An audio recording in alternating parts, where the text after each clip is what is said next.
रत्ना रहाड़ उनके पूर्वज जांगलू गांव के रहने वाले थे। रहाड़ गोत्र हैं और उनका विवाह सुदूर जोधपुर के पास में एक बांवरला गांव है। बांवरला गांव में रत्ने रहाड़ का वैवाहिक संबंध तय हुआ और मुकलावा लाने की बारी आई। जब मुकलावा लाने का समय हुआ, उस समय में रत्ना रहाड़ अपने घर से चला। रत्ना रहाड़ बड़ा क्रांतिकारी व्यक्तित्व के धनी थी। अन्याय के खिलाफ आवाज उठाने में उन्हें जरा भी संकोच नहीं था। ये जल सबको दे दो और एक बार बीच में से व्यवधान कम कर दो। अभी तो बेटे आधी घंटा ही हुआ है। जल की बोतल अपने पास में रख लो ताकि बार बार कथा के बीच में व्यवधान नहीं पड़े। थोड़ी सी आवाज बढ़ाओ उसकी।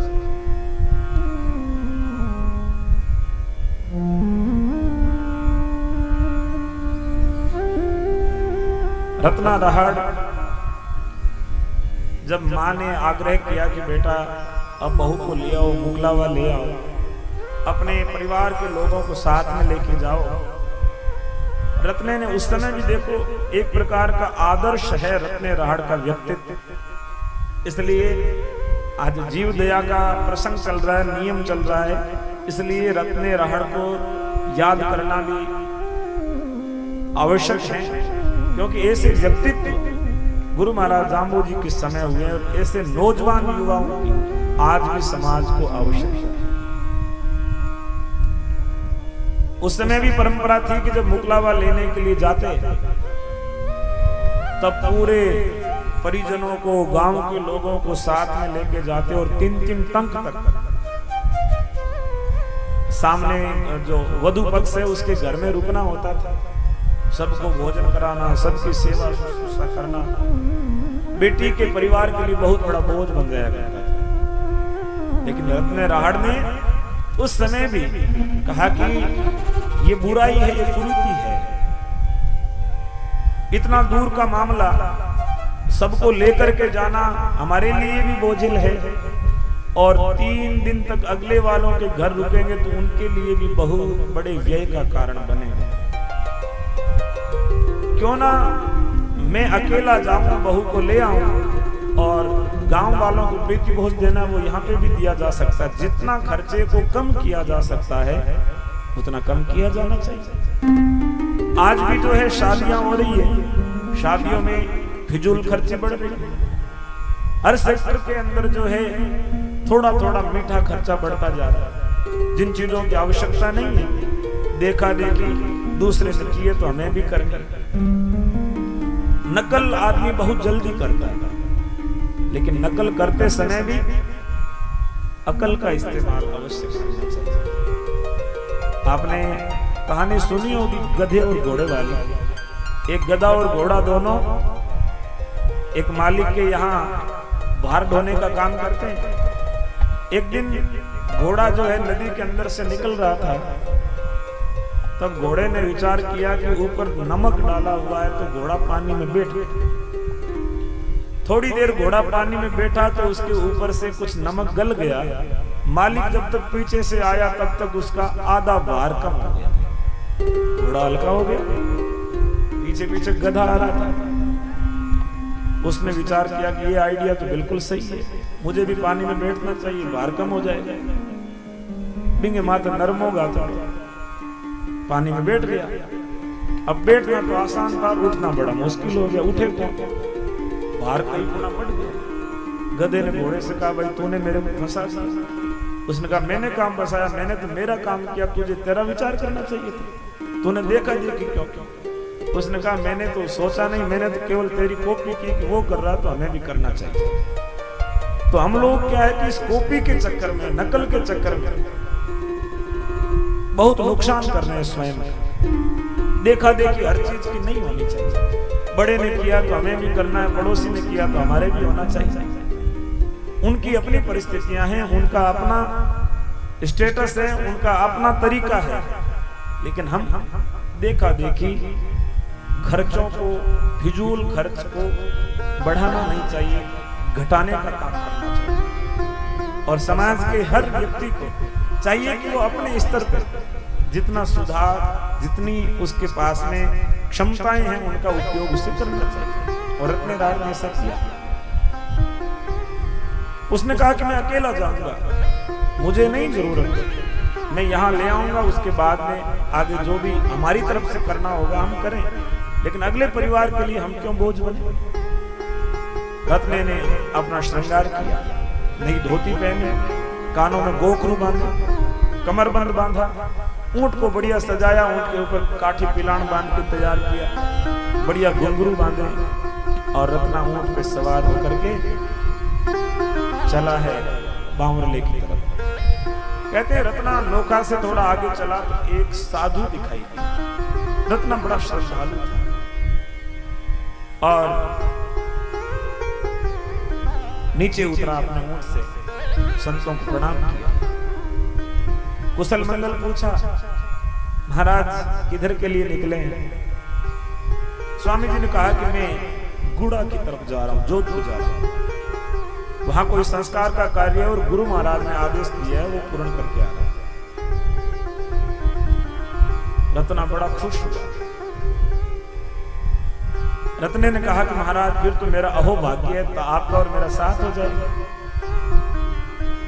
आप भी ऊंट पे बैठो और मेरे को भी जोधपुर तक जाना है, दोनों साथ में जाएंगे, खूब सत्संग होगी, खूब चर्चा होगी और मेरा तो जीवन सार्थक हो जाएगा। भले आदमी की संगति थोड़ी देर के लिए ही मिले, उसका सदुपयोग करना चाहिए। बुरे आदमी की संगत क्षण मात्र भी है तो उससे भी बचने का प्रयास करो। एक क्षण में पता नहीं वो कौन सा विचारों का बीज हमारे अंदर डाल दे, और विचार जो है ये आप कानों से सुनते हो, आपको नहीं पता कि सुनने से क्या होता है। सुनते समय तो वो अंदर चले जाते हैं, लेकिन समय आने पे वो अपना असर करता है। आप अपनी घड़ी में अलार्म सेट करते हो रात को सोते समय कि सुबह 4 बजे उठना है, 3 बजे उठना है। जब अलार्म सेट करते हो उस समय तो कुछ भी नहीं होता है, लेकिन जब समय आता है तब वो हमें जगा देता है, हमें जो है बार बार शोर मचा करके जगाता है। ऐसे ही विचार जो हम सत्संग में सुनते हैं या बुरे लोगों के साथ में बैठ करके गलत अथाई सुनते हैं, ये सुनी हुई सारी बातें चित्त में जाकर के संचित हो जाती है, रक्षित हो जाती है, और समय आने के ऊपर ये विचार अपना असर अवश्य दिखाता है। इसलिए बुरी संगति से बचने की बात हमारे यहाँ करते हैं। अच्छे लोगों के साथ बैठो, चाहे कुछ भी ना करो, लेकिन सुनने से भी लाभ होता है। इसलिए हमारे यहाँ श्रवण को भक्ति कहा गया। तो महात्मा आग्रह करने लगे कि महाराज आप ससुराल जा रहे हो, मेरा और आपका रास्ता अलग है, और लोक में ऐसा कहा जाता है कि ससुराल जाने वाले का और साधु का आपस में क्या संबंध है, कुछ संबंध ही नहीं।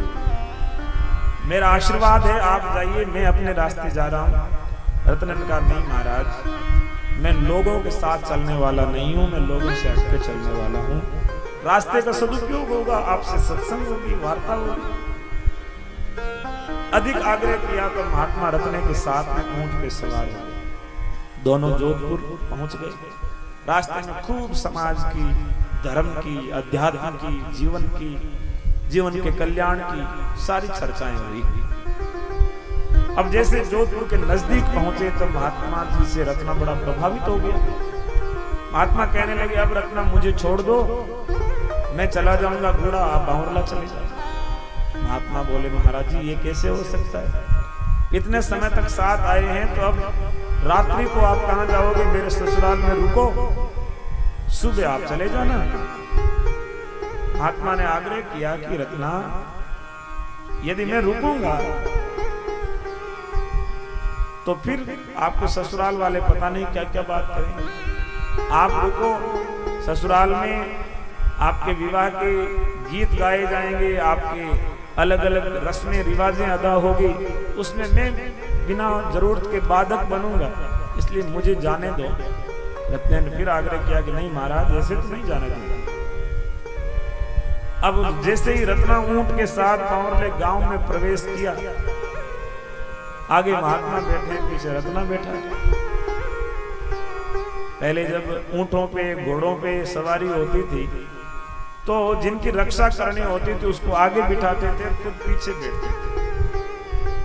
अब मोटरसाइकिल आ गया, मोटरसाइकिल में ड्राइवर तो आगे बैठ जाता है और सवारी पीछे बैठती है। पहले जब चाहे अपनी अर्धांगिनी को लेके आते थे या किसी को भी लाते थे तो उनको आगे बिठाते थे, अब पीछे बिठाते हैं। बड़ा हो छोटा हो सबको पीछे बिठा करके स्वयं आगे बैठते। समय के साथ में चीजें बदल गई। गांव के लोग जो गांव के चौटे पे बैठते हैं, जोड़ पे बैठते हैं, गांव की गुआड़ में बैठते हैं, ये बड़ा एनालिसिस करते हैं दिन भर जो है किस में कितनी कमियां हैं, किस में गुण हैं, अवगुण हैं। गांव में आने वाले मेहमान की चाल देख करके पता लगा लेते हैं कि अमीर है, गरीब है, काम लगा हुआ है, कि बेरोजगार है, सब कुछ कह देते हैं। जैसे ही महात्मा और रत्ने को देखा तो बोले ओहो, ये उल्टा काम कैसे हो गया भाई, ये कौन है? तो किसी ने कहा कि ये तो फला घर कोई पाहुना आया है बीकानेर से, पाहुना आया है, साथ में महात्मा, दोनों का क्या संबंध है? तो किसी ने कह दिया कि आपा तो छोरी देर रुड़ा दी लगे। साधु के साथ में महात्मा आया है।